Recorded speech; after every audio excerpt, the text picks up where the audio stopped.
2024 GSI prelims के paper 2 यानी कि केमिस्ट्री क्वेश्चन पेपर में टोटल नंबर ऑफ क्वेश्चन था 120, divided into 3 equal parts, 40 of physical, 40 of inorganic portion and 40 of organic portion, जिनमें से आज हम फिजिकल के 40 क्वेश्चन सॉल्व करेंगे।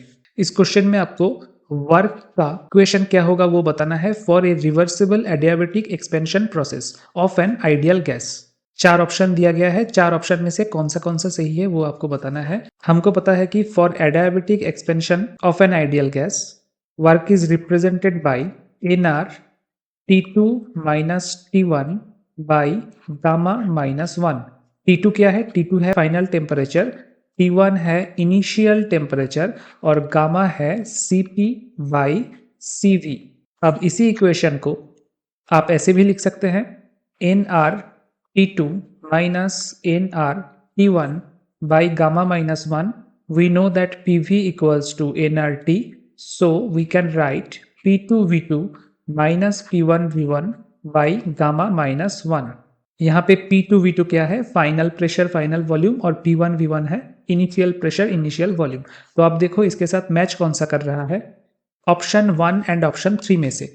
This is matching but this is not matching, so यहीं से आपका आंसर बन जाएगा, करेक्ट आंसर है ऑप्शन ए, क्योंकि बाकियों में 3 है विच इज रॉन्ग। बट फिर भी हम एक बार देखेंगे जो ये ऑप्शन 2 एंड ऑप्शन 4 में दिया गया है उसको हम कैसे डिराइव करेंगे, इन दोनों में से कौन सा सही है। अब आप देखो एडियाबेटिक एक्सपेंशन प्रोसेस के लिए ऑफ एन आइडियल गैस एक एक्सप्रेशन ये भी है कि P1 Cp by R equals to P2 to the power Cp by R. अब आप क्वेश्चन की तरफ देखो, ऑप्शन 2 या 4 में आपको Ti चाहिए यानी कि इनिशियल प्रेशर चाहिए और Pf बाई Pi चाहिए यानी कि P2 बाई P1 चाहिए। सो इस इक्वेशन को नेक्स्ट लाइन में हम ऐसे लिखेंगे कि T2 by T1 to the power Cp by R, sorry ये माइनस होगा, T to the power minus Cp by R, so minus Cp by R equals to P1 by P2। So in the next line अगर हम T2 by T1 के power में कुछ भी ना रखना चाहे तो P1 बाई P2 इसके टू दी पावर में क्या होगा, R by Cp। So in the next line we can write T2 equals to T1 into P1 by P2 to the power R by Cp। इसको हम use करेंगे to derive the final equation. अब हमने अभी अभी देखा है कि W equals to NR T2 minus T1 by gamma minus 1। यहाँ पे आप T2 का वैल्यू पुट कर दीजिए, यहाँ से जो निकला है T2 का वैल्यू आप पुट करना और साथ में गामा का वैल्यू आप पुट करना Cp by Cv। So finally you will get W equals to minus N Cv T1 third bracket में 1 minus P2 by P1 to the power Cp by R। ये होगा आपका final expression which is given in option number 2। But इसके पहले ही हमने इसको cancel कर दिया था क्योंकि option B C and D में 3 इंक्लूडेड है जो कि गलत स्टेटमेंट है। That's why A will be your correct option for this question. Now next question, at constant volume the mean free path of a gas is. Mean free path किसके ऊपर depend करता है, pressure and temperature के ऊपर, in this way P by P। It is directly proportional to temperature जब P is constant and it is inversely proportional to pressure when T is constant।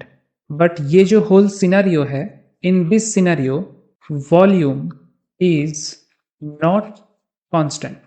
ये आपको ध्यान में रखना होगा, volume is not constant। अगर volume constant होता है in that case lambda will be constant।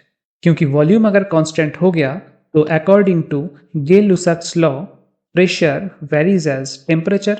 सो इस इक्वेशन में अगर आप टेम्परेचर को प्रेशर से या फिर प्रेशर को टेम्परेचर से रिप्लेस करोगे then you will get lambda equals to KT by T और KP by P। So finally lambda क्या होगा, it will be K, that is constant. So answer will be option D, independent of pressure and temperature, क्योंकि यहाँ पे constant volume mention किया गया है। Next question, ये ग्राहम्स लॉ ऑफ डिफ्यूजन के ऊपर डिपेंड करके है। According to Graham's law of diffusion, rate of effusion is inversely proportional to the molar mass of the concerned entities। तो यहाँ पे क्या होगा, rate of diffusion of hydrogen by rate of diffusion of methane will be equals to root over 16 by 2. So root over 8 which means 2.828:1. तो answer होगा option ए। Next question, चार quantities दिया गया है, dielectric constant, surface tension, energy, enthalpy. आपको बताना है कौन सा एक्सटेंसिव प्रॉपर्टी है, कौन सा इंटेंसिव प्रॉपर्टी है। आप ध्यान में रखना, जब एंथैल्पी, इंटरनल एनर्जी, एंट्रोपी इन सब के बाद आएगा then they will be extensive property. Extensive property मतलब they depend upon the amount of matter present in the system. For example, suppose आप अभी जिस रूम पे बैठे हो उस रूम में गैसियस सब्सटेंस है विच is called air.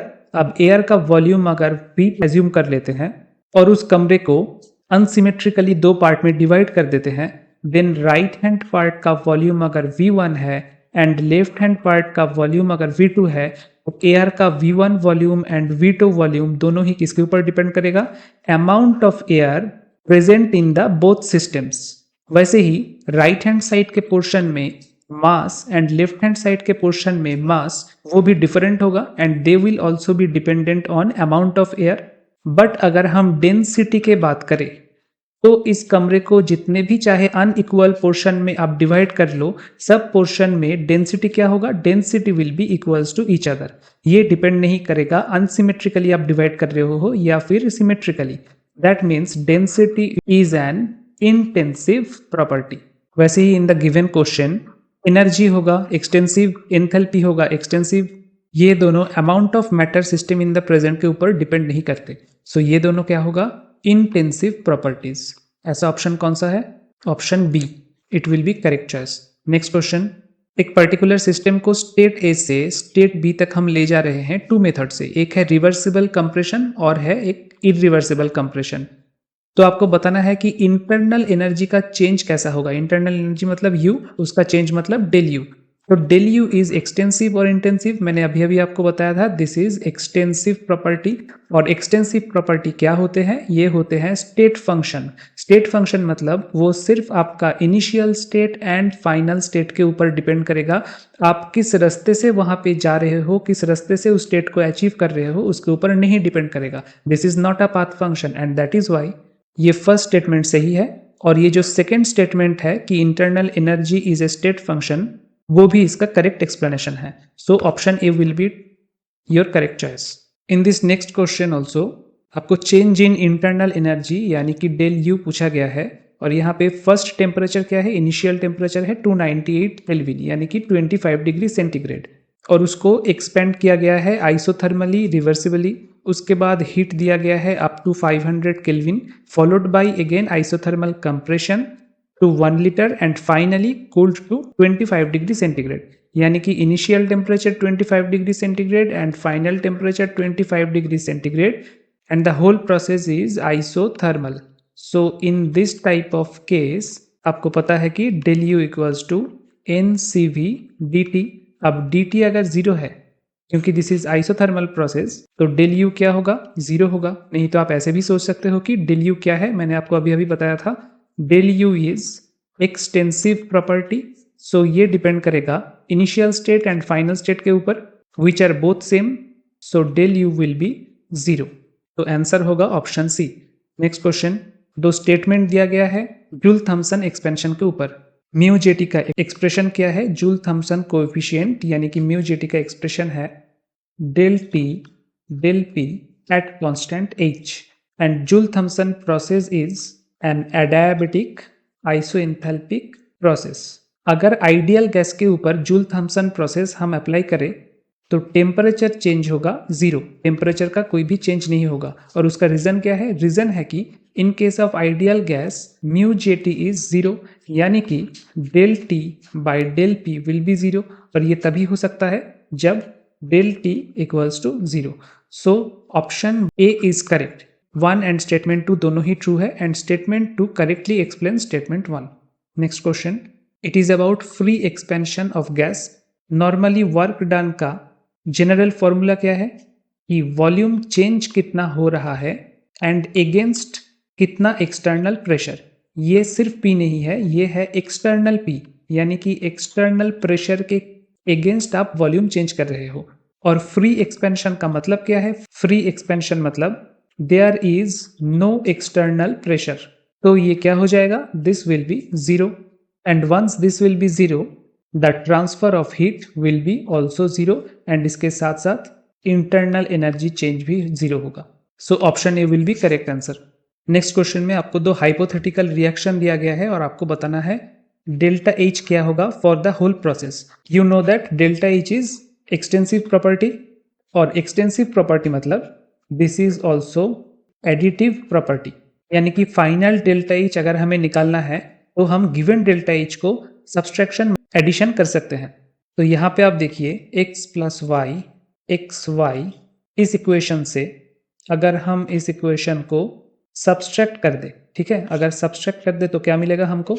x cancel हो गया, so y minus Z equals to X Y minus X Z, और we can write y plus X Z equals to X Y plus Z. Now इस process का delta H अगर a है और इस process का डेल्टा एच अगर given b है तो टोटल डेल्टा एच होगा a माइनस बी।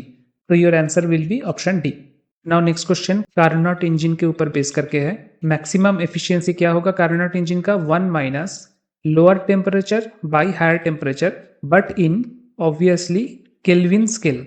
तो क्या होगा? 1 माइनस 27 डिग्री सेंटीग्रेड मतलब 300 केल्विन बाई 127 डिग्री सेंटीग्रेड मतलब 400 केल्विन, सो 0.25 यानी कि 25% एफिशिएंसी। आंसर होगा ऑप्शन बी। अब इन द नेक्स्ट क्वेश्चन आपको बस डेल्टा जी निकालना है एट 320 केल्विन टेम्परेचर। आपके पास गिवन क्या है? डेल्टा जी एट 300 केल्विन, और उसके लिए delta H minus T delta S, इनमें से सिर्फ डेल्टा एस का वैल्यू नहीं दिया गया है। तो डेल्टा एच का वैल्यू है माइनस 290, टेम्परेचर है 300 केल्विन इंटू डेल्टा एस, और डेल्टा जी एट 300 केल्विन कितना है? माइनस 230। इसको सॉल्व करोगे आप तो आपके पास आएगा माइनस 60/300। अब यहाँ पे delta H minus T delta S में डेल्टा एच का वैल्यू सेम रहेगा, टी के जगह आप 320 केल्विन रखोगे और डेल्टा एस के जगह माइनस 60/300 को पुट करोगे, तो finally you will get minus 226 kilo joule which is in option number C. Next question reaction के स्पॉन्टेनिटी के बारे में पूछा गया है। फर्स्ट ऑप्शन तो बिल्कुल सही है क्योंकि डेल्टा एस क्या होना चाहिए? पॉजिटिव होना चाहिए, और डेल्टा जी नेगेटिव होना चाहिए, डेल्टा एच भी नेगेटिव होना चाहिए कोई प्रोसेस को स्पॉन्टेनियस होने के लिए। So first statement is correct. अब सेकेंड स्टेटमेंट के लिए आपको इस इक्वेशन को लिखना पड़ेगा delta H minus T delta S. अब अगर डेल्टा एच का वैल्यू पॉजिटिव है, this is some positive value, और डेल्टा एस का वैल्यू नेगेटिव है, तो टेम्परेचर चाहे ज्यादा रहे या कम रहे, यहाँ पे जो माइनस साइन है उस माइनस साइन के साथ ये नेगेटिव एंट्रोपी के लिए यहाँ पे भी एक अल्टीमेटली पॉजिटिव साइन आ जाएगा। So the total quantity of del G will be positive, जो कि स्पॉन्टेनिटी के खिलाफ है। So this is wrong statement. Now for the third statement, इसको और एक बार हम लिख लेते हैं delta H minus T delta S. अब थर्ड स्टेटमेंट के मुताबिक डेल्टा एच भी एक पॉजिटिव क्वांटिटी है, डेल्टा एस भी एक पॉजिटिव क्वांटिटी है, एंड टेम्परेचर क्या है? हाई टेम्परेचर है। अगर हाई टेम्परेचर होगा तो डेल्टा इसके साथ मल्टीप्लाई करने के बाद ये क्वांटिटी भी बहुत ज़्यादा हाई हो जाएगा, और ऑलरेडी यहाँ पे एक नेगेटिव साइन है। सो फाइनली यहाँ पे अगर प्लस एक्स और यहाँ पे अगर माइनस वाई आया, so this total quantity will be negative because Y will be greater than X in magnitude, और डेल्टा जी अगर नेगेटिव है तो the reaction will be spontaneous. So statement number 3 is also correct. ऐसा option कहाँ पे है? Option B. Now next question, पहले आप ये दो डेल्टा एच वैल्यू को देखो, एक है नेगेटिव डेल्टा एच वैल्यू और एक है positive delta H value. Negative का मतलब क्या है? Negative delta H value mean करता है कि रिएक्शन है एक्सोथर्मिक, यानी कि reaction emits heat in the environment, जबकि पॉजिटिव अगर डेल्टा एच है उसका मतलब बाहर से हमको हीट एनर्जी प्रोवाइड करना पड़ा है to make the reaction happen. So reaction 1 है एक्सोथर्मिक और रिएक्शन 2 है एंडोथर्मिक। अब ऐसा कौन से ऑप्शन में है? दो ऑप्शन में है, option C and option D. अब देखते हैं स्पॉन्टेनिटी के बारे में, मतलब हमें एंट्रोपी को जज करना पड़ेगा। फर्स्ट रिएक्शन में आप देखो, राइट हैंड साइड में क्या है, H2O, वो भी लिक्विड फॉर्म में, एंड लेफ्ट हैंड साइड में है हाइड्रोजन और ऑक्सीजन, दोनों ही है गैसियस फॉर्म में। अब अगर गैसियस फॉर्म से लिक्विड फॉर्म में आता है तो क्या होगा, सॉलिड फॉर्म का एंट्रोपी सबसे कम होता है, उसके बाद लिक्विड फॉर्म का एंट्रोपी, एंड गैसियस फॉर्म का एंट्रोपी सबसे ज्यादा होता है। तो गैसियस फॉर्म से अगर लिक्विड फॉर्म में हम जाए कोई रिएक्शन में तो एंट्रोपी क्या होगा, ड्रॉप हो जाएगा, यानी कि delta S is negative. So this reaction is spontaneous at all temperatures. अब सेकेंड रिएक्शन को आप देखो, लेफ्ट हैंड साइड में भी गैसियस प्रोडक्ट है और राइट हैंड साइड में भी गैसियस प्रोडक्ट है, लेकिन डिफरेंस क्या है, लेफ्ट हैंड साइड में कितने मोल ऑफ गैसियस प्रोडक्ट है, 3/2 मोल, और राइट हैंड साइड में है 1 मोल। सो 3/2 से 1 मोल अगर गैसियस प्रोडक्ट हो जाए, यानी कि एंट्रोपी क्या हो गया, एंट्रोपी डिक्रीज हो गया, यहाँ पे भी delta S is negative. So this reaction is also spontaneous at all temperature. But option C में यहाँ पे नॉन स्पॉन्टेनियस दिया गया है, जो कि गलत है। सो करेक्ट चॉइस होगा option D. Next question, colligative property किन किन चीजों के ऊपर डिपेंड करता है, only number of particles present in the system. Suppose अगर सिस्टम में कैल्शियम क्लोराइड है तो इन इनफाइनाइट डाइल्यूट सोल्यूशन ये कंप्लीटली डिसोसिएट होके क्या होगा, 3 पार्टिकल्स जनरेट करेगा from 1 main particle of calcium chloride. But अगर कोई भी तरीके का डिसोसिएशन या एसोसिएशन हुआ, then we will get an extra factor called I, which is van't Hoff factor, जो कि एक्सपेरिमेंटल कॉलिगेटिव प्रॉपर्टी से ऑब्जर्व्ड कॉलिगेटिव प्रॉपर्टी को डिफर करता है। So option will be only 1 and 2। इन दोनों के वजह से कैलकुलेटेड वैल्यू से एक्सपेरिमेंटल रिजल्ट अलग हो सकता है कॉलिगेटिव प्रॉपर्टीज का। Next question, vapour pressure of pure water change हो गया from 24 torr to 23 torr. Torr क्या है, 1 एटमोस्फियरिक प्रेशर यानी 760 टॉर। बट यहाँ पे एटमोस्फियर में कन्वर्ट करने की जरूरत नहीं है, क्योंकि हमें relative lowering of vapour pressure चाहिए, यानी कि P0 minus P by P0। सो क्या होगा, 24 माइनस 23 बाई 24। सो ऊपर टॉर है नीचे टॉर है, दोनों ही कैंसिल हो गया, 1/24 आएगा हमारा answer. So del P by P0 will be equals to 0.042। अब आपको पता है कि relative lowering of vapour pressure equals to mole fraction of the solute, which is equals to N2 by N1 plus N2। N2 है solute का number of moles और N1 है solvent का नंबर ऑफ मोल्स। बट क्योंकि in most of the cases N1 is very very greater than N2, हम इसको ऐसे लिख सकते हैं कि N2 बाई N1। अब देखो यहाँ पे N1 क्या है, वाटर है 150 ग्राम और वाटर का मॉलिक्यूलर वेट है 18। सो दिस इज N1। और N2 क्या है, एक्स अमाउंट ऑफ सॉल्यूट लिया गया है, यहाँ पे क्वेश्चन में मेंशन है कि एक्स अमाउंट ऑफ सॉल्यूट लिया गया है जिसका मोलर मास है 480 ग्राम। सो N2 will be x by 480। अब इस इक्वेशन में आप पुट करके देखो, N2 by N1 equals to 0.042। N2 के जगह x बाई 480 एंड N1 के जगह 150 बाई 18 पुट करने के बाद आपके पास आंसर आएगा 168। x equals to 168 gram. This will be your answer which is in option C. Next question में टोटल काइनेटिक एनर्जी आपको निकालना है for 2 mole of a gas. आपको पता है कि kinetic energy will be equals to 3/2 nRT। यहाँ पे आप सब वैल्यू पुट कर दीजिए, आंसर कितना आएगा, 7.5 into 10⁻³ joule, which is in option C.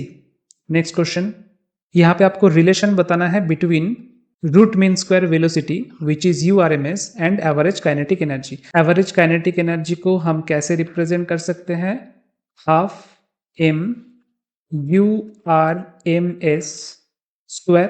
This is mass of only 1 molecule और 1 पार्टिकल। अब अगर 1 मोल ऑफ मॉलिक्यूल्स की हम बात करें तो एवोगाड्रो नंबर से हमको मल्टीप्लाई करना पड़ेगा, तो क्या हो जाएगा, half NaM URMS whole square. Now NaM, this quantity is nothing but molar mass m, so half m URMS whole square। और यहाँ पे ऑलरेडी है average kinetic energy. Now you can see that 2E by m, इसका root over करोगे तो right hand side में सिर्फ root mean square velocity आ जाएगा। सो आंसर होगा option B. Now in the next question हमको 2 स्टेटमेंट दिया गया है, उनमें से फर्स्ट स्टेटमेंट क्या है, average kinetic energy of hydrogen gas molecules and helium gas atoms are same. हमने अभी अभी क्या देखा है कि kinetic energy, average kinetic energy equals to 3/2 NKT या फिर 3/2 RT। यहाँ पे आपका जो मास है, molar mass of the particular gas, उसका कोई भी रोल नहीं है, क्योंकि काइनेटिक एनर्जी कैसे डिराइव होता है? काइनेटिक एनर्जी डिराइव करने के लिए आप ऐसे कर सकते हो, हाफ mv²। अब ये जो v है that is root mean square velocity यानी कि URMS। So in the next line we can write half m URMS whole square. URMS का वैल्यू हमको पता है विच इज √3kT/m, इसका स्क्वायर। तो इन द नेक्स्ट लाइन ये क्या हो जाएगा? m कट जाएगा, जो मास है this will be cancelled out. So finally we will have 3/2 kT, या फिर अगर हम 1 मोल गैस की बात कर रहे हैं तो एवोगाड्रो नंबर से मल्टीप्लाई करना पड़ेगा बोल्ट्जमैन कांस्टेंट को, तो क्या हो जाएगा? This will be 3/2 RT। So statement 1 is correct, this is correct statement. और स्टेटमेंट 2 इज करेक्ट एक्सप्लेनेशन कि kinetic energy of a gas depends on the temperature and does not depend on the nature of gas. तो option A will be your correct choice. Next question is based on van der Waals equation में जो दो factor होता है A and B, उसके ऊपर। We know van der Waals equation P + n²a/v² into v minus nb equals to nRT। अब यहाँ पे आप देखो जो a है वो क्या डिनोट करता है? इसका फिजिकल सिग्निफिकेंस है कि दो गैस मॉलिक्यूल्स या गैस एटम्स, उनके बीच में अट्रैक्शन फोर्स कितना है। क्योंकि काइनेटिक थ्योरी ऑफ गैस के जो भी एजम्पशंस है, according to those assumptions there are no attraction force between the gas particles. तो उसके लिए करेक्शन फैक्टर है A।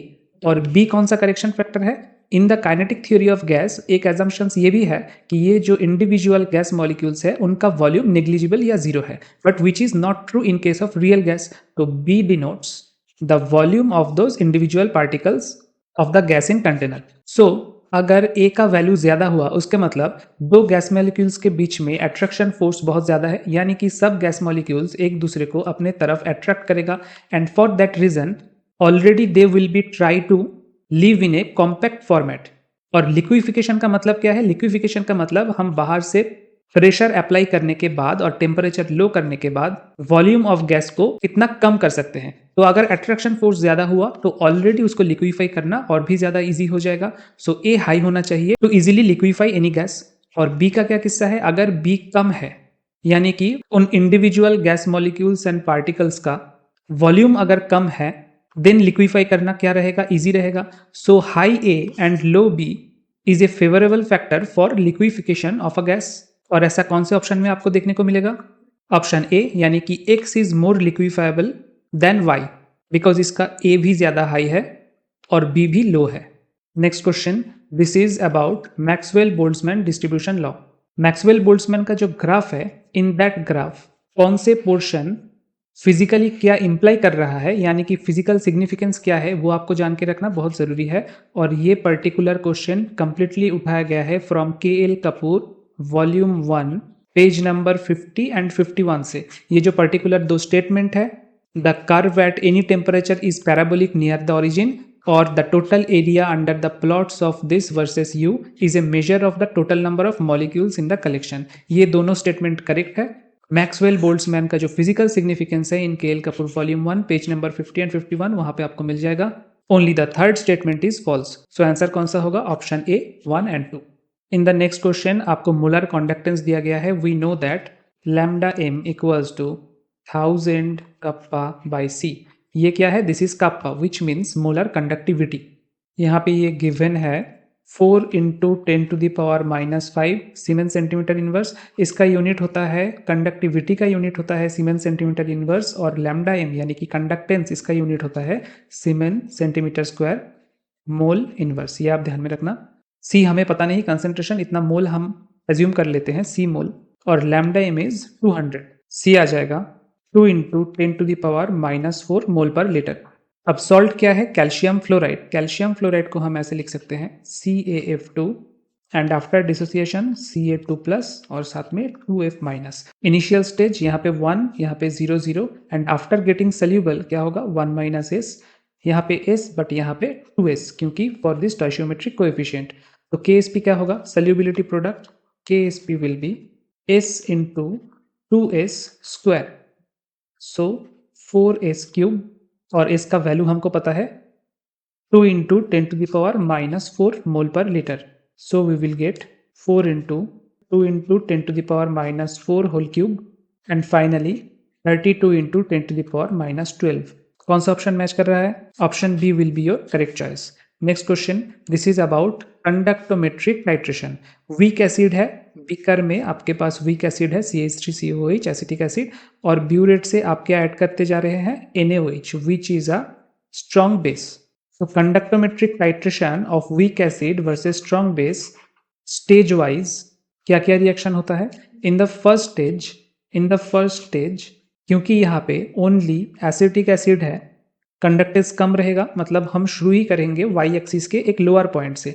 अब आप देखिए इन द इनिशियल फेज जब NaOH का एक भी ड्रॉप आपने नहीं डाला है तो एसिटिक एसिड डिसोसिएट होके रहेगा ऐसे CH3COO माइनस और उसके साथ H प्लस.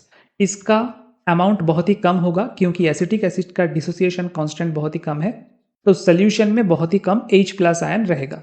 अब इन द नेक्स्ट स्टेप जब आप फ्यू ड्रॉप्स NaOH को ऐड कर चुके हो तो वो ये डिसोसिएटेड जितना भी डिसोसिएटेड था थोड़ा सा ही उसके साथ रिएक्शन करने के बाद plus CH3COO minus plus Na plus ये फॉर्म करेगा. अब ये जो कॉमन आयन आ गया, कॉमन एसिटेट आयन आ गया, वो एसिटिक एसिड जिस भी रेट में डिसोसिएट हो रहा था उस रेट को और भी क्या करेगा? डिक्रीज कर देगा. And due to that decrease first graph में आपको फर्स्ट पॉइंट ऐसे मिलेगा कि थोड़ा सा डिक्रीज हो गया. आफ्टर दैट ये जो आयन पेयर है वो सॉल्ट फॉर्म करेगा which is sodium acetate salt. और हम जानते हैं कि एसिटिक एसिड से एसिटिक एसिड सॉल्ट का डिसोसिएशन कांस्टेंट ज्यादा है, तो अब सोल्यूशन में जितना भी CH3COO माइनस आएगा वो बहुत तेजी से आएगा from this salt and not from this acid. उसके लिए थोड़ा सा कंडक्टेंस आपको बढ़ के देखने को मिलेगा. अब आफ्टर सम टाइम जब आपने एक सफिशिएंट अमाउंट ऑफ NaOH को ऐड कर दिए हो तब total amount of CH3COO minus H plus और OH माइनस क्या हो जाएगा और Na प्लस ये क्या हो जाएगा? इक्विवेलेंट हो जाएगा. सो सब H प्लस को अगर OH माइनस ने H2O में कन्वर्ट कर दिया तो आपको मिल जाएगा equivalence point. So this is आपका equivalence point. This point is equivalence point. After that आप ऊपर से NaOH ऐड करते जा रहे हैं तो ओनली OH माइनस का कंडक्टेंस के वजह से which is higher than the conductance of acetate anion graph में कंडक्टेंस और बढ़ जाएगा. So this is the total explanation. अब आपको पूछा गया है दिस पॉइंट ये क्या इंप्लाई करता है? ये इंप्लाई करता है कि this implies the equivalence point. But आपको पूछा गया है क्या कि ये कर्व्ड क्यों है? Why this region is not sharp and is curved? That is because of the hydrolysis which is still going on of sodium acetate salt. Hydrolysis कैसे होता है? Hydrolysis of salt of weak acid and strong base happens like this, जहां पे आपको completely acetic acid मिल जाएगा regenerated form में, साथ में Na plus and OH minus. And इस इक्वेशन के वजह से आपको शार्प ग्राफ नहीं मिलेगा, यहाँ पे कर्व्ड ग्राफ मिलेगा. सो आंसर कौन सा होगा? Answer will be option B. Next question शायद आप देख नहीं पा रहे होंगे, मैं आपको बता देता हूं.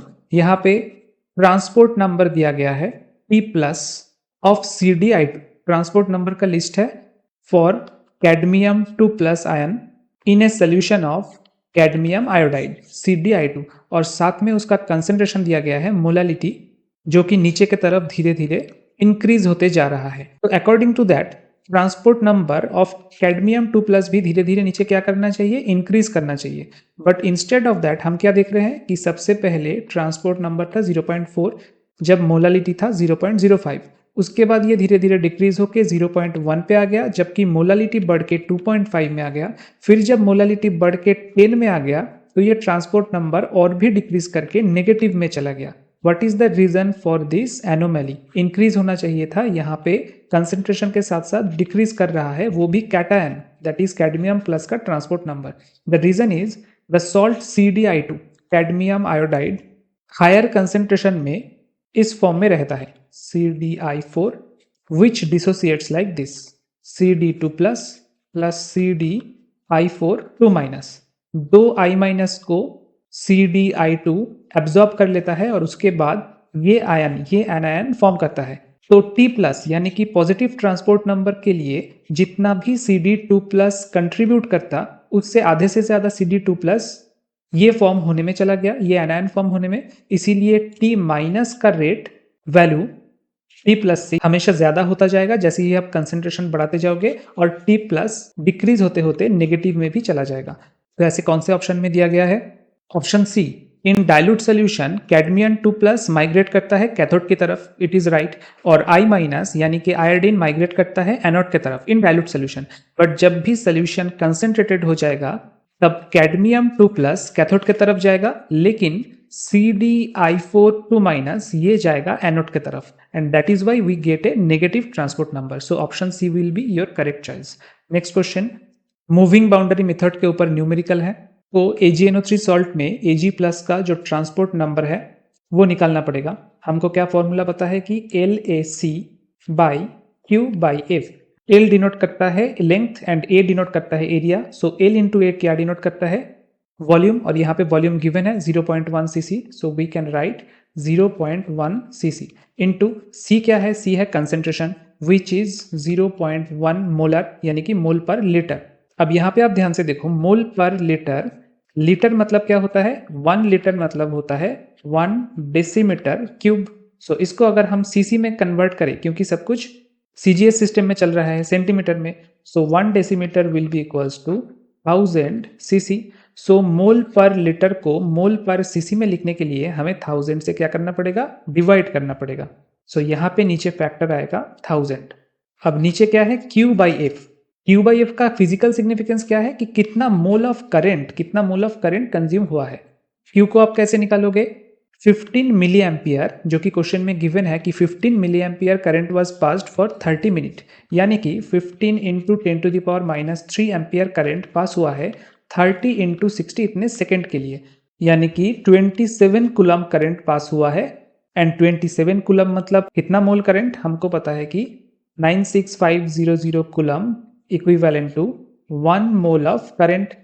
सो 27 कूलम विल बी, इस अमाउंट से डिवाइड करना पड़ेगा, और इसीलिए फॉर्मूला में ऑलरेडी F इंक्लूडेड था। तो इसको अगर आप 96500 से डिवाइड कर दोगे then you will gate 0.00028।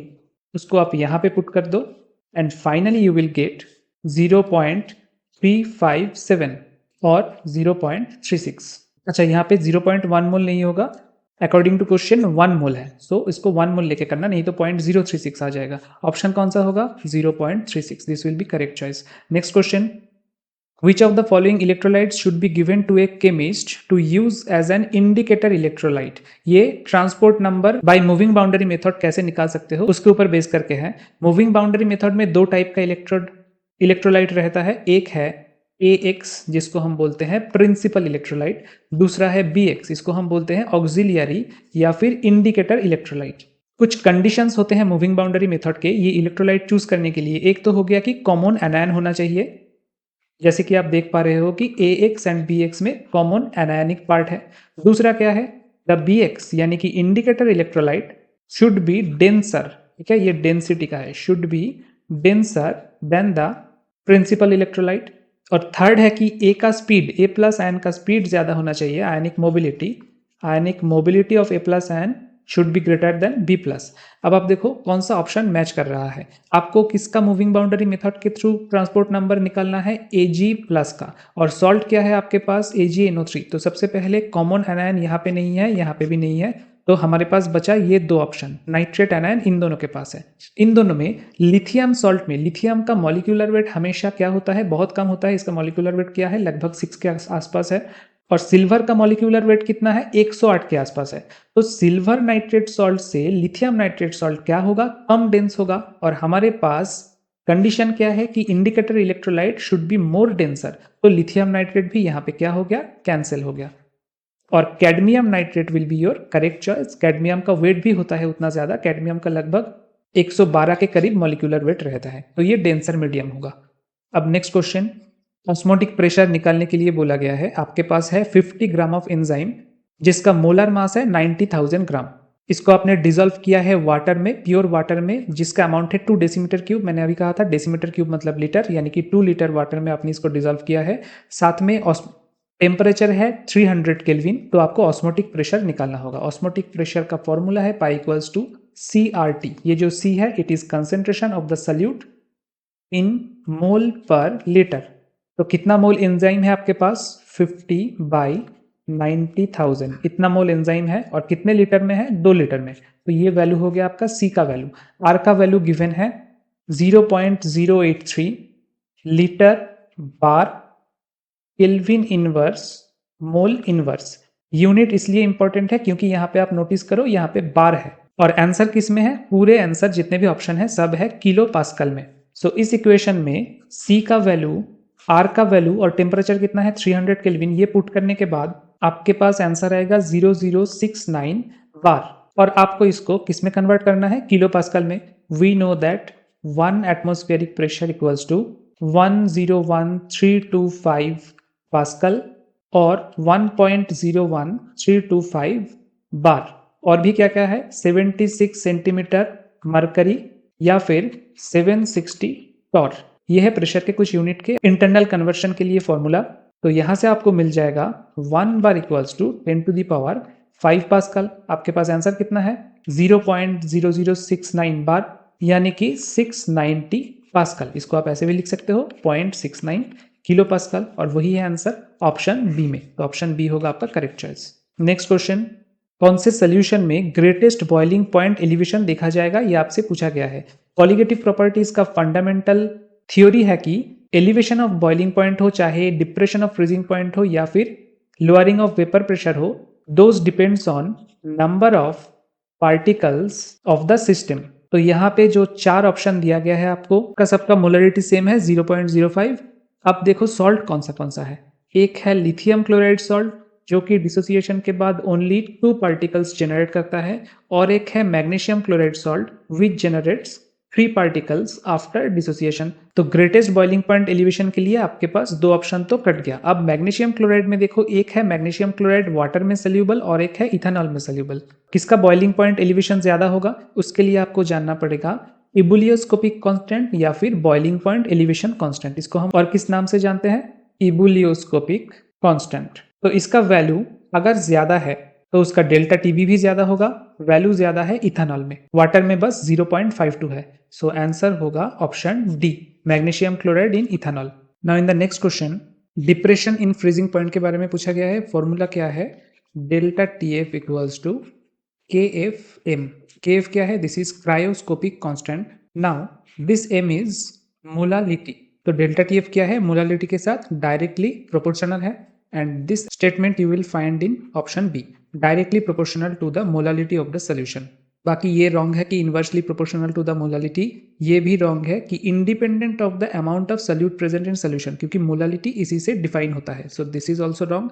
And fourth statement, directly proportional to the mole fraction of the solvent present, ये भी रॉन्ग है। Now next question, Henry's law constant, इसके बारे में कौन सा स्टेटमेंट सही है ये आपको बताना है। हेनरीज लॉ स्टेटमेंट को आप इस तरीके से लिख सकते हो, partial pressure of the solute gas in a liquid equals to KH, this is Henry's law constant, into X2 mole fraction of the solute. और हेनरीज लॉ एप्लीकेबल है किस चीज के लिए? For very dilute solution of a gas in a liquid. अब हमको पता है कि solubility of a gas in liquid ये टेम्परेचर के साथ इनवर्सली प्रोपोर्शनल है और प्रेशर के साथ डायरेक्टली प्रोपोर्शनल है। और इस इक्वेशन से हम देख पा रहे हैं कि for a constant pressure of the solute gas, KH का वैल्यू अगर ज्यादा होगा तो X2 का वैल्यू मतलब सॉल्यूबिलिटी क्या होगा? कम होगा। So KH is inversely proportional to solubility. और यहां से हम देखें कि solubility is inversely proportional to temperature, यानी कि KH varies as 1/s varies as T। This is very important relation to remember. यहां से देखो ये क्वेश्चन आपका सॉल्व हो जाएगा। KH वैल्यू गिवन है कार्बन डाइऑक्साइड एंड ऑक्सीजन के लिए एट 298 केल्विन टेम्परेचर। किसका ज्यादा है? ऑक्सीजन का KH वैल्यू ज्यादा है। So in the statement number 2 is correct, क्योंकि ऑक्सीजन का अगर KH ज्यादा है तो according to this equation solubility क्या होगा? कम होगा। So this statement is correct. अब गैस अगर डिफरेंट हो और टेम्परेचर अगर कांस्टेंट है तो उसका केज वैल्यू डिफरेंट आपको मिलेगा, यानी कि केज वैल्यू किसके ऊपर डिपेंड करता है, नेचर ऑफ द गैस के ऊपर। सो स्टेटमेंट 1 इज ऑल्सो करेक्ट। और इस इक्वेशन से, इस आखिरी रिलेशन से हमने देखा था कि केज वैल्यू टेम्परेचर के ऊपर डिपेंड करता है, directly proportional. So statement number 4 is also correct. Henrys law constant depends on the temperature. तो ऐसे कौन से ऑप्शन में है, ऑप्शन सी। ऑप्शन सी होगा आपका करेक्ट चॉइस। 3 क्यों रॉन्ग है, 3 में है कि Henrys law constant does not depend on the nature of the solvent. अब नेक्स्ट क्वेश्चन, केज का वैल्यू दे दिया गया है यहाँ पे और ऑक्सीजन का पार्शियल प्रेशर का वैल्यू भी दे दिया गया है। आपको क्या बताना है, molar concentration of O2 in water. ये एक तरीके से सॉल्युबिलिटी आपसे पूछ लिया गया। सो आप क्या करोगे, PO2 equals to KH into X2। अब ये X2 क्या है, जनरली तो ये मोल फ्रैक्शन है डिजॉल्व्ड गैस का, बट यूनिट आप हमेशा देखोगे कि यूनिट में आपको क्या दिया गया है। जैसे कि यहाँ पे पार्शियल प्रेशर ऑफ ऑक्सीजन है 20 किलो पास्कल, लेकिन केज वैल्यू है 8 इंटू 10⁴ किलो पास्कल केजी पर मोल। यानी कि दोनों तरफ से अगर आप कैंसिल करोगे, किलो पास्कल कैंसिल हो रहा है और X2 जो कि होना चाहिए था यूनिटलेस, उसका यूनिट आ रहा है मोल पर केजी, जो कि अगर रियली मोल फ्रैक्शन है यूनिट लेस होना चाहिए। सो मोल पर एजी क्या है, this is one type of solubility, इसलिए मैंने कहा कि आपको सॉल्युबिलिटी पूछा गया है। So in this equation PO2 equals to KH into solubility of oxygen. अब आप सॉल्युबिलिटी कैलकुलेट करके देखो, 20/8 इंटू 10⁴ मोल पर केजी आएगा, which is equals to 0.25 into 10⁻³ mole per kg. अब ऑप्शन में मोल पर केजी भी है और मिलीमोल पर डेसीमीटर भी है, डेसीमीटर क्यूब भी है। किसमें सॉल्युबिलिटी का बात हो रही है, वाटर में। वाटर का डेंसिटी है 1 ग्राम पर सीसी, यानी कि 1 ग्राम वाटर मतलब 1 सीसी वाटर, या फिर 1000 ग्राम वाटर मतलब कितना होगा, 1000 CC water, that is 1 litre, यानी कि 1 डेसीमीटर क्यूब ऑफ वाटर। सो इस मोल पर केजी को हम ऐसे लिख सकते हैं 0.25 इंटू 10⁻³ मोल पर लीटर, ऐसे हम लिख सकते हैं। और 10⁻³ को हम मिलीमोल के तौर पे लिख सकते हैं। सो 0.25 मिलीमोल पर लीटर या फिर पर डेसीमीटर क्यूब, ऐसा मिलेगा आपको ऑप्शन बी में। सो बी होगा आपका correct choice. Then next question, resistance है 100 ओम जब कंसेंट्रेशन है 0.1 molar of KCl। So R1 is 100 ohm for 0.1 mole of KCl। तो R2 कितना है, R2 इज 500 ओम जब कंसेंट्रेशन है 0.02 मोल। सो 500 ओम जब concentration 0.02 mole of KCl, same salt. Now for the first case, R equals to ρL/A। यहाँ पे R क्या है, रेजिस्टेंस, रो क्या है, रेजिस्टिविटी, और L/A क्या है, सेल कांस्टेंट। इसी चीज को अगर आप रिवर्स करके लिखोगे, यानी कि 1/R इक्वल्स टू 1/ρ A/L, तो ये क्या हो जाएगा, ये हो जाएगा कंडक्टेंस का formula, which is C equals to kappa A/L। अब यहाँ पे C क्या है, this is conductance, and kappa क्या है, this is conductivity. Now kappa का वैल्यू हमारे पास गिवन है in case of 0.1 molar KCl। Kappa का वैल्यू क्या गिवन है, 1.3 सीमेन मीटर इनवर्स, इसको हम सीमेन सेंटीमीटर इनवर्स में कन्वर्ट कर देंगे। सो 0.013 सीमेन सेंटीमीटर इनवर्स जब कंसेंट्रेशन है 0.1 मोल ऑफ KCl और रेजिस्टेंस कितना है 100 ओम। सो उसी चीज को इस इक्वेशन में अगर हम पुट कर दे, 1/100 इक्वल्स टू 0.013 A/L, तो A/L का वैल्यू कितना आ जाएगा हमारे पास, अप्रोक्सीमेटली 0.77। इसको आप ध्यान में रखना क्योंकि ये बाद में यूज में आएगा। सेकेंड केस में क्या था, C2 equals to kappa 2 A/L। C2 क्या है, C2 है 1/R2, जहां पे R2 का वैल्यू है 500 ओम, कप्पा का वैल्यू हमें पता नहीं, और A/L का वैल्यू हमने अभी अभी निकाला 0.77। सो C2 के केस में हम यहाँ पे 1/500 पुट करेंगे, कप्पा 2 हमें पता नहीं, A/L के केस में 0.77 पुट करेंगे। यहाँ से हमें कप्पा 2 का वैल्यू आ जाएगा, मिल जाएगा 0.0026। This is conductivity. अब हमें क्वेश्चन में क्या पूछा गया है, molar conductance. We know that molar conductance equals to 1000 kappa by C, और ये 1000 फैक्टर तभी इंक्लूड होता है जब कंसेंट्रेशन है इन मोल पर लीटर, क्योंकि लीटर है 1 डेसीमीटर क्यूब, उसको सीसी में कन्वर्ट करने के लिए हमें 1000 से मल्टीप्लाई करना पड़ेगा, इसीलिए ये 1000 फैक्टर आता है। तो यहाँ पे हम क्या करेंगे, कप्पा के जगह 0.0026 पुट करेंगे और नीचे कंसेंट्रेशन क्या है in second case 0.02। So we will get answer 130 Siemens centimeter square mole inverse, which matches with option C. This is option C. ये होगा आपका करेक्ट चॉइस।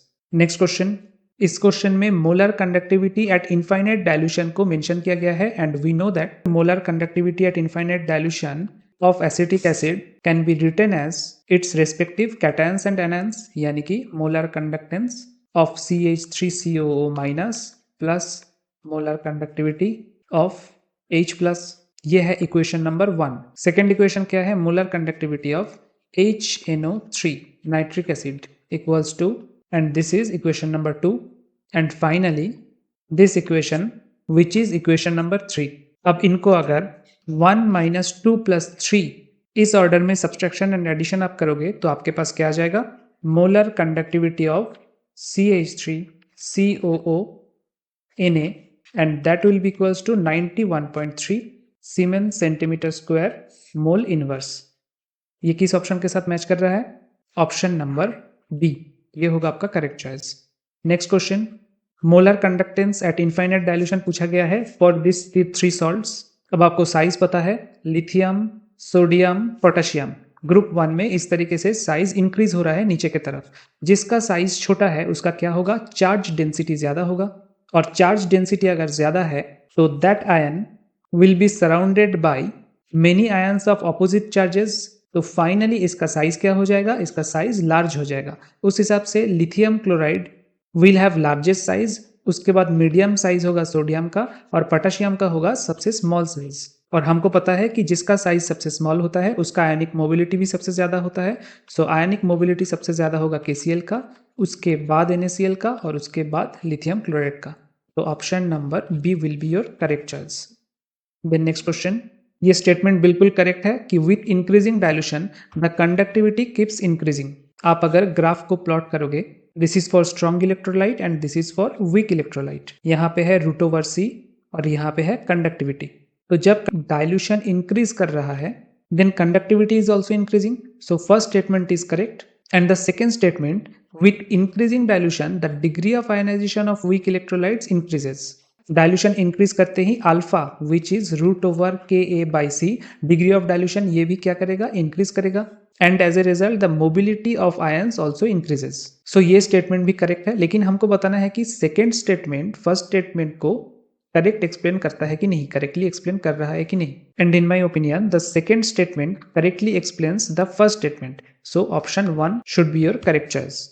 नेक्स्ट क्वेश्चन, ये वर्ल्डेन्स रूल के ऊपर है। वर्ल्डेन रूल के मुताबिक मोलर कंडक्टेंस एंड विस्कोसिटी, इन दोनों का प्रोडक्ट क्या होगा, इन दोनों का प्रोडक्ट होगा कांस्टेंट, बट किस कंडीशन में, इन case of large size of cations और एनायंस। साइज क्या होना चाहिए, लार्ज होना चाहिए। अब आप देखो फर्स्ट स्टेटमेंट में टेट्रामिथाइल अमोनियम आयन और पिक्रेट एनायन ये दोनों ही क्या है, लार्ज साइज है। सो वर्ल्डेन्स रूल विल होल्ड गुड। सो ये स्टेटमेंट क्या है, correct. Second statement, effective radii of tetramethyl ammonium ion and picrate ion in the solvent are larger and very different from the crystallographic radii of the ions। ये गलत statement है, क्योंकि अगर आपके ion के साइज लार्ज है तो उसका चार्ज डेंसिटी क्या होगा, कम होगा, और अगर चार्ज डेंसिटी कम होगा तो उसके क्रिस्टलोग्राफिक रेडियाई के साथ सॉल्वेटेड आयन का कोई भी डिफरेंस नहीं होगा। The size of solvated ion will be approximately equals to crystallographic ions radii। So option C होगा, statement 1 is true but 2 is false। Next question, movement of ions के ऊपर है। Ionic mobility is inversely proportional to potential gradient। Ionic mobility का formula ही है कि ionic velocity by potential gradient। So first statement is correct। Second statement, ionic mobility is directly proportional to the ionic speed, which is also correct। Third statement, transport number of the ions is inversely proportional to the ionic speed, which is wrong because transport number is ZFU by ionic conductance। अब ये plus minus होगा तो यहाँ पे भी plus minus होगा उस हिसाब से। So transport number directly proportional to ionic mobility है, So option 3 is wrong. Next statement, sum of the transport number of ions in a solution is equals to 1, which is true क्योंकि T plus T minus is always equals to 1. तो option कौन सा होगा? Option D 1, 2 and 4. Now in the next statement, मैंने अभी अभी दिखाया था कि अगर स्ट्रॉन्ग इलेक्ट्रोलाइट होता तो ग्राफ कुछ इस तरीके से होता. This is for weak electrolyte.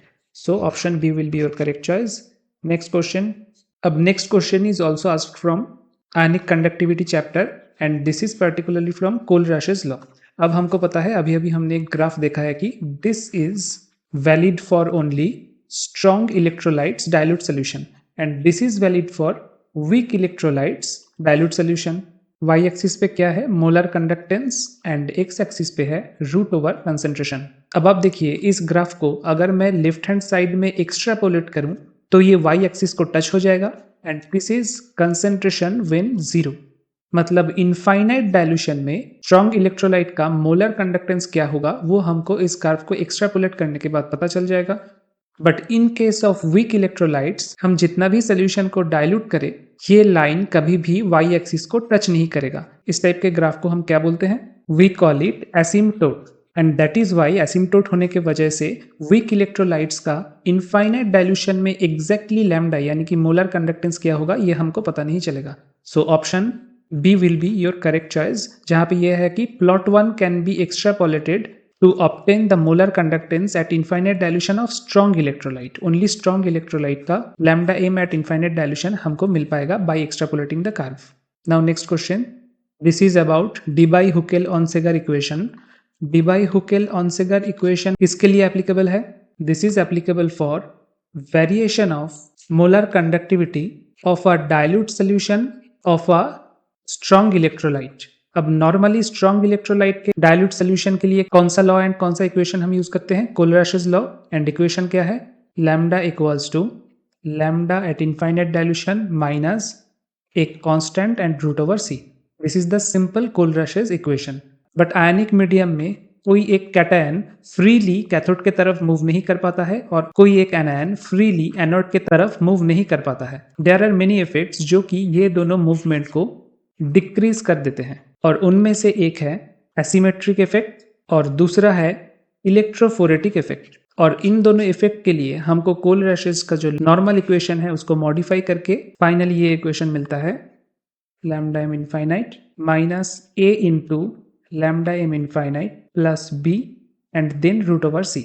यही आपको क्वेश्चन में गिवन है. आपको क्या बताना है कि ए और बी ये दोनों कौन सा इफेक्ट को रिप्रेजेंट करते हैं.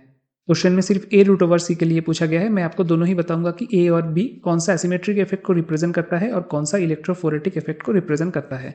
कोई एक आयन सपोज कैटायन अकेला नहीं रहता है सोल्यूशन में, उसके हाई चार्ज डेंसिटी के वजह से that is surrounded by oppositely charged ions जो कि यहाँ पे है एनायंस.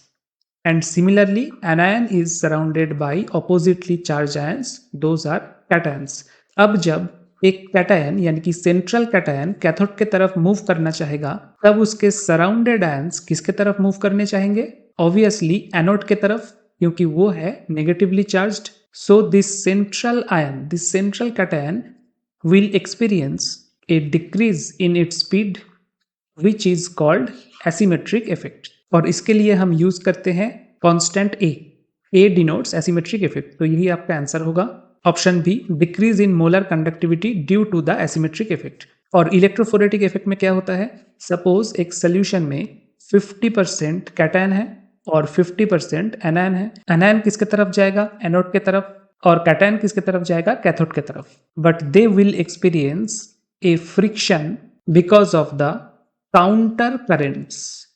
काउंटर करेंट्स क्या होता है? अभी अभी एसिमेट्रिक इफेक्ट में आपको दिखाया कि कोई भी एक कैटायन हो या एनायन हो वो इस फॉर्म में रहता है surrounded by oppositely charged ions. अब आप टोटल सोल्यूशन के पर्सपेक्टिव से सोचो कि 50% कैटायन के हर एक कैटायन अगर एनायनिक चार्ज से सराउंडेड है और 50% एनायन के हर एक एनायन अगर कैटायनिक चार्ज से सराउंडेड है, देन द सोल्यूशन जिसको बाहर से हम नॉर्मली देखते हैं कि स्टेशनरी सोल्यूशन है, that will not be stationary at all, that will be completely a mobile solution जहां पे एनायन का क्लाउड कैटायन के खिलाफ और कैटायन के क्लाउड एनायन के खिलाफ मूव कर रहा है and resulting the decrease of both of the ion speed. इसको हम बोलते हैं electrophoretic effect and this is denoted by this factor B. तो ए डिनोट करता है एसिमेट्रिक इफेक्ट को और बी डिनोट करता है इलेक्ट्रोफोरेटिक इफेक्ट को। Now the final question of physical chemistry portion, आपको molar conductivity at infinite dilution given है for CH Cl2 COO Na। इसको हम ऐसे लिख सकते हैं लैम्डा m इनफाइनाइट, साथ में molar conductivity at infinite dilution HCl का भी दिया हुआ है, NaCl का भी दिया हुआ है। तो हम क्या लिख सकते हैं, अब इसको आप नाम दो equation 1, this is equation 2 and this is equation 3। अगर आप 1 - 3 + 2 करोगे तो आपके पास आएगा molar conductivity at infinite dilution of dichloroacetic acid. Acetic acid क्या होता है, CH3COOH। तो डाइक्लोरोएसिटिक एसिड क्या होगा, CCl2 CHCOOH। बस 2 हाइड्रोजन रिप्लेस हो गया 3 हाइड्रोजन में से by chlorine. So Cl2 CHCOOH, इसका मोलर कंडक्टेंस आपको मिल जाएगा, वैल्यू गिवन है 1, 3 एंड 2 का, and you will get 388 siemens centimetre square mole inverse. But question यहीं पे खत्म नहीं होता है, आपको पूछा क्या गया है, finally you have to derive the degree of dissociation and dissociation constant for dichloroacetic acid. Degree of dissociation क्या है, अल्फा। अल्फा को हम ऐसे डिनोट कर सकते हैं lambda m by lambda m infinite. अब हमने अभी अभी ये वैल्यू निकाला which is molar conductivity at infinite dilution, but ये वैल्यू हमारे पास अभी तक नहीं है। हमको क्या दिया गया है, according to question the conductivity kappa for 0.001 molar of dichloroacetic acid is 3.88 into 10 to the power -5 Siemens centimeter inverse। यह है 0.001 मोलर सोल्यूशन के लिए। सो लैम्डा m का वैल्यू हम कैसे निकालेंगे यहाँ से, we know that lambda m equals to 1000 kappa by c। अब आप वैल्यू पुट कर दीजिए 1000 into 3.88 into 10 to the power -5 by 0.001, answer कितना आएगा 38.8।